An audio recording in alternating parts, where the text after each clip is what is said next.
Welcome to Articulated. This is the Hasbro Marvel Legends 80th anniversary, The Incredible Hulk.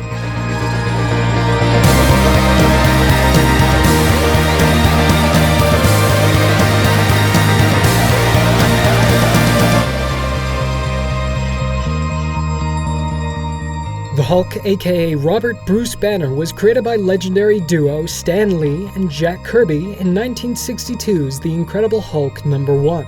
Originally inspired by Frankenstein, Dr. Jekyll and Mr. Hyde, and the Cold War, Hulk started his career as a gray-skinned golem, lurking under the cover of night. By the second issue, Hulk was given green skin and eventually developed his dim personality, unyielding rage, and exponential strength.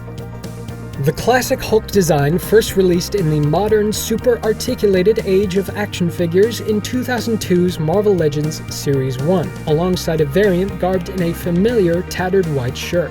Two more variations of the classic design would appear in the spin-off line Hulk Classics in 2004, dubbed Savage and Gamma Punch. 2005's Galactus series, the first series to feature a Build-A-Figure, saw the release of a variant Kirby-inspired Hulk in his classic colors. Just before Toy Biz would lose the Legends license to Hasbro, they released what some still consider the definitive Hulk figure in 2006's Face Off Series 1. In 2008, Hasbro would take their first stab at the design as a variant in the Hulk-themed Fing Fang Foom Wave, the last wave to feature giant-size Build-A-Figures. Then, the tail end of the Dark Ages would see the release of the McFarlane Hulk in 2010, which would eventually be re-released in 2015. It's only now, nearly 10 years later, that we are finally getting a brand new, definitive, classic Hulk. Weeks after the announcement of this figure, an exclusive variant was distributed at San Diego Comic-Con 2019. 2019 was the 80th anniversary of Marvel Comics, and Hasbro utilized that opportunity to release characters in their classic and most iconic looks, albeit at the slightly higher price point carried over from 2018's The First 10 Years branding. Hulk was released in a 2-pack and includes 2 total sets of interchangeable hands, grabby and fisted. He also gets a tattered button-down shirt that sits nicely on his shoulders. Oh, and Wolverine, I guess. The figure itself is supposedly based on his appearance in 1974's The Incredible Hulk #181, illustrated by artist Herb Trimpe, but feels more like an amalgamation of the Bronze Age artwork from the likes of John Byron, Dave Cochran, and Sal Buscema. With an MSRP of about $60 and Hulk presumably consisting of $35 of the value, it would have been nice to see just one more accessory. Perhaps an alternate head with a more stoic expression, or one based on another artist.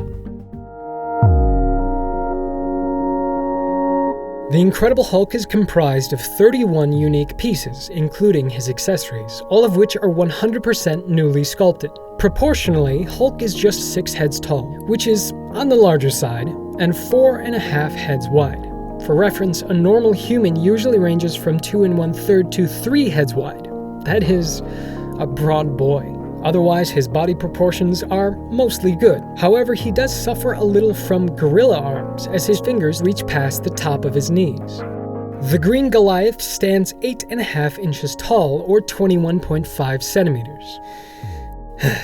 Don't get me wrong, I love that Hasbro has given us a proper unit of a Hulk figure, but maybe he's a little too tall. When we look at other previously released gamma-irradiated characters like Red Hulk and Abomination, they come up a little short. Maybe that's the problem though. Maybe these characters are too short. Compared with other brawny characters like Juggernaut and Wendigo, Hulk looks just right. Hopefully that means we'll see a Red Hulk on this new body and an updated Abomination sooner rather than later.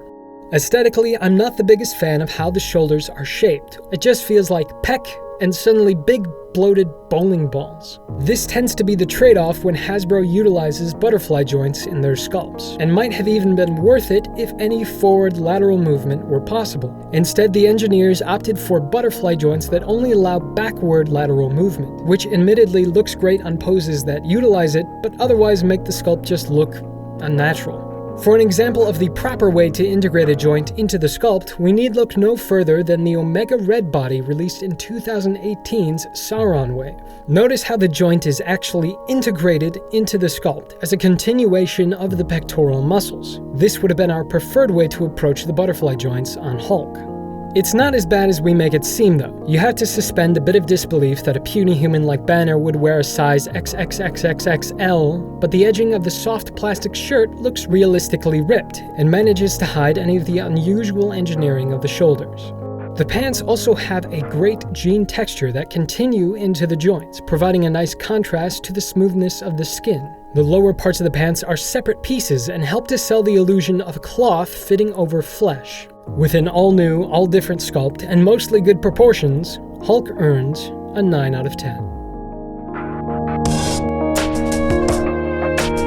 Of the 31 pieces that make up this Hulk release, 21 have some sort of paint applied, which is over 30% higher than your average comic-based figure. For a character that could have been simply green and purple, that's a really nice change of pace. Starting from the head down, face printing technology is used to add green highlights to the hair. Puzzlingly, the eyebrows are simply painted, but it works well enough. The eyes have a dark metallic sheen to them, and teeth are actually painted tunching instead of the ugly-looking corncob effect on some other figures.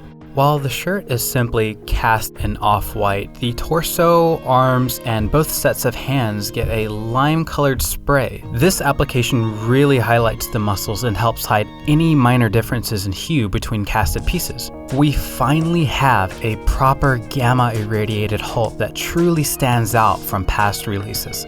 The pants are casted in a simple purple, but one leg does have some green skin poking through.